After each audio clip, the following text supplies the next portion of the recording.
What's going on, guys? Rush here, 221B Tactical. Today I'm telling you about the plate carrier setup I have that I keep in my vehicle. This is something that I keep in my vehicle for emergencies. You never know when you got to jump into action, and police and SWAT or however many minutes or hours away, depending on where you live.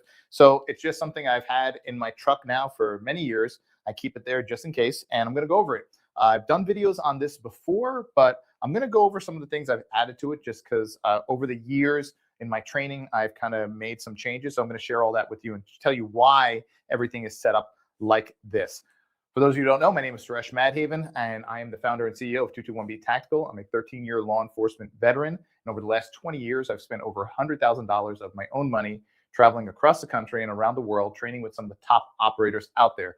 Navy SEAL Team 6 guys, Rangers, Delta guys, you name it. If I had access to train with them, I spent the money and I went to train with them. That's all been documented over the years on my channels. And now I'm bringing that knowledge and information back to you.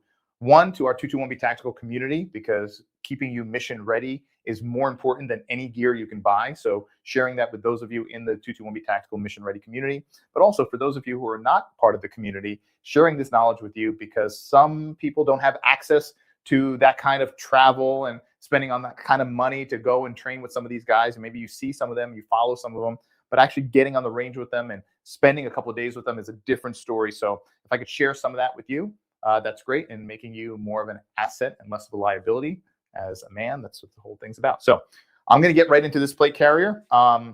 First thing people always ask is, what kind of plates do you carry? What do you carry? I have level 4 plates in here. I keep level 4 plates in here. Although they're a little bit heavier than level 3 plates, I prefer the stopping power of the level 4 plates. And because of my training, which I train every day, not on the range, but fitness-wise every day, I'm okay with the level 4 plates in here. So I'm going to actually just pull out one of these plates so you guys can see level 4 plates in here. A lot of these guys do these videos and they have the fake plates in here.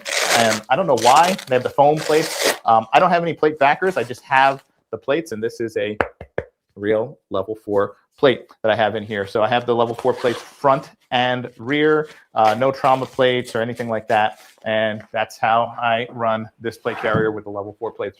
Everyone always asks that right off the bat.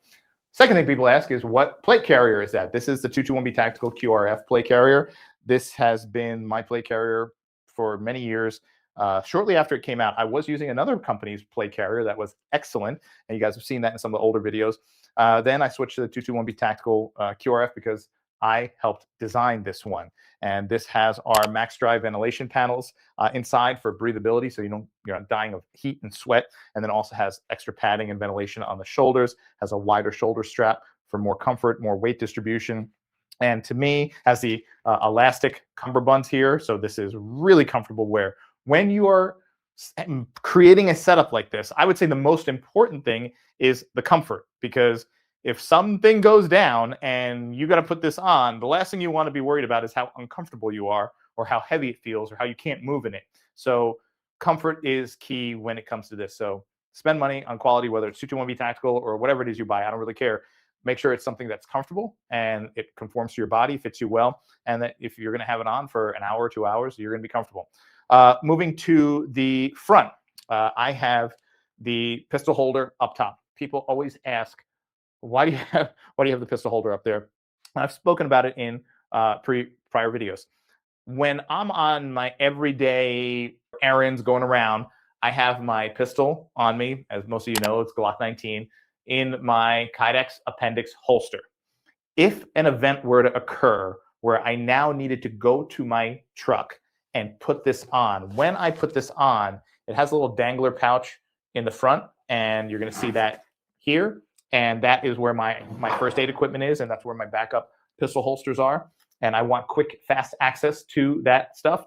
And I'm not going to be easily able to draw my weapon out of my appendix holster when I have this on. So I have two choices. I could, when putting this on to jump into action to take care of whatever situation might be happening that I don't want to let continue happen, I want to be an asset in that situation. I can take my holster and my pistol and leave it in my truck. But that's not what I want, because I will, once I put this on, I am slinging this, and then I'm going to enter that building, enter that mall, enter that school, enter that establishment, whatever, to do whatever I can to stop the loss of life and take out the bad guy. However, to me, I want to carry that pistol with me. I don't want to leave it in my truck because should something happen to this, I want to have my secondary weapon and I want to have that backup. And the best way for me, without a drop holster, which I now would have to put on my battle belt and put on that, which I don't keep in my vehicle at all times. I use it during training and stuff, but I don't use that. Boom. I'm going to throw my pistol in here, lock it in, and that way it's there as a backup. Should this go down, I have the backup here, and then I also have my backup mag for that. It's gonna have a mag in it, but I just ripped my mic off. It's gonna have backup. It's gonna have a mag in it, but I'm gonna have two backups there. The Kydex holster that I carry for my EDC every single day doesn't have a secondary slot for an extra mag, so I just run one in the weapon, and that's it. So going below that, I have my 300 blackout mags for my weapon. I don't do more than 3. I just keep 3 here. 1 is in the weapon, so I'll have a total of 4 mags. But I don't. People are like, "Oh, you only carry 3." Yeah, I only carry 3 because I am thinking that I'm only going to maybe have to do work until maybe police and SWAT arrive, and with this setup, probably be more equipped than the typical patrol officer. So I'm not thinking that I'm going to need more than 4 mags. So that's why I carry 3. And the other reason is I want to stay kind of trim on the front. I don't want to have that standoff because should I need to go prone, I don't want to have double stack of mags here, like 9 mags. It's just I've been on the range. I've trained with this over and over. There's no dirt on this right now. There is dog hair because of my Belgian Malinois that is in my truck with me. So there's dog hair all over this. But yeah, I don't need that standoff. So 3 here, 1 in the weapon, and I'm done. So you could access those quickly as well, which is important. Make sure that you have, I'm not a fan of all these things that kind of come over and cinch those in. These are in there more than enough. Okay. When I have this in the truck, I do have this open, so I don't have the cummerbund sealed. I have one side open, so it's ready to kind of don very quickly. You'll also see that I don't have anything in the cummerbunds. Now, the cummerbunds do hold mags. You could hold a tourniquet. You could hold whatever you want in here. There's this little sleeve where you could even put some extra armor. I don't have anything in there. I like to keep those nice and stretchy. I like to keep them nice and lean on my sides, so everything on my sides is nice and flat and lower profile. I'm not a big proponent of reaching back here for stuff. It's just my shoulder mobility isn't that great, probably from all the jiu-jitsu injuries and stuff. So I'm not saying there's anything wrong with that for people who have stuff loaded out on the sides in their cummerbund. And if you like that and you're okay with not being able to put your arms down and you're okay with being able to reach, then that's great. No problem. Do it. That's just not me. So I don't do that. Coming down from the mags up front, I have my dangler pouch, and this is why guys put the fake plates in for the videos, because I don't have to sit there and like hold this thing. I have my dangler pouch here. This has my ear pro. It has a flashlight. It has my knife and my multi-tool, and it has all my first aid equipment. I keep a tourniquet in here, so you want to make sure you have your tourniquet. It's huge. And there are some guys that like to have their IFAK on the back or somewhere else. I want to have it on the front and readily accessible for me, so I can get to it should I come up upon someone that is in need of medical attention after the threat has been terminated or put down, whatever word you want to use. I want to be able to get to that fast. I don't want it to be back in my truck. I don't want it to be behind me where now I got to take the plate carrier off to get it. I mean, so I've seen guys with their IFAK back here or something like that. I'm not knocking any of that, by the way, because everyone does their own thing and has their own setup. That's just not how I want to have it. I want to have it nice and readily accessible up front in that dangler. Once again, that dangler pouch is great because you could load it with a lot of stuff, and I have a lot of stuff in there.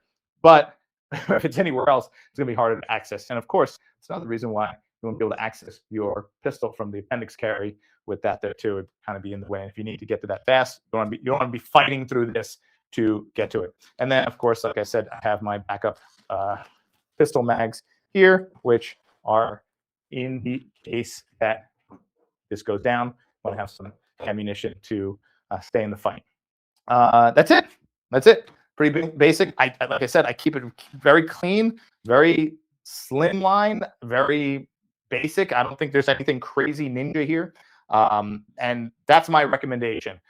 Make it so that it's clean, it is simple, and that you can train in it on a regular basis and you can access everything. I can't tell you how many of these courses I've gone to train with some of these high level guys.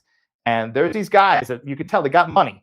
They're a dentist or whatever, and they got the money and they buy the ninja plate carrier and they got the whole ninja samurai kit and they got the helmet with the comms and the nods and all that stuff. But then you see them on the range and you could tell they've never trained with any of this gear. They can't reach stuff. They don't know where stuff is. They're just a mess. And I'm all about people who want to get good gear. And if you have a high paying job and that's who you are, buy the gear. That's great. However, you've got to train in it. You got to know what you're doing with it.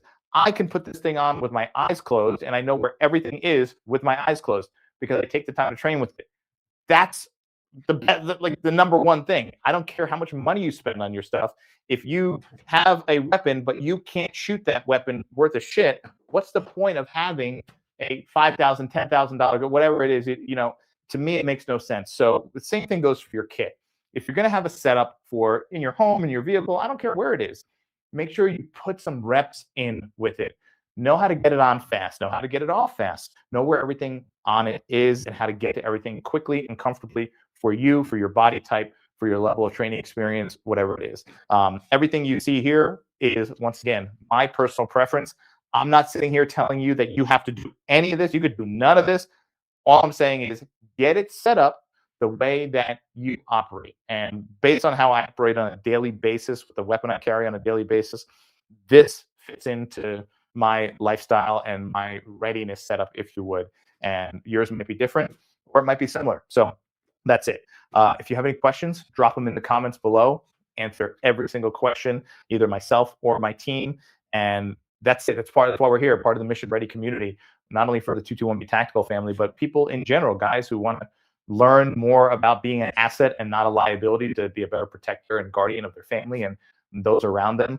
And maybe if an event occurs, they want to be able to say, you know what, I'm not going to just wait while lives are being lost. I'm going to jump into action. I'm going to do something until maybe the authorities or whoever shows up. I'm not just going to sit here and watch. I'm going to do something. And if that's who you are, I commend you. So that's why I have this setup and this setup. And it, to me, is something that I hope I never have to use. However, if the day comes and I need it, I want to make sure I have it. So that's why I have it there.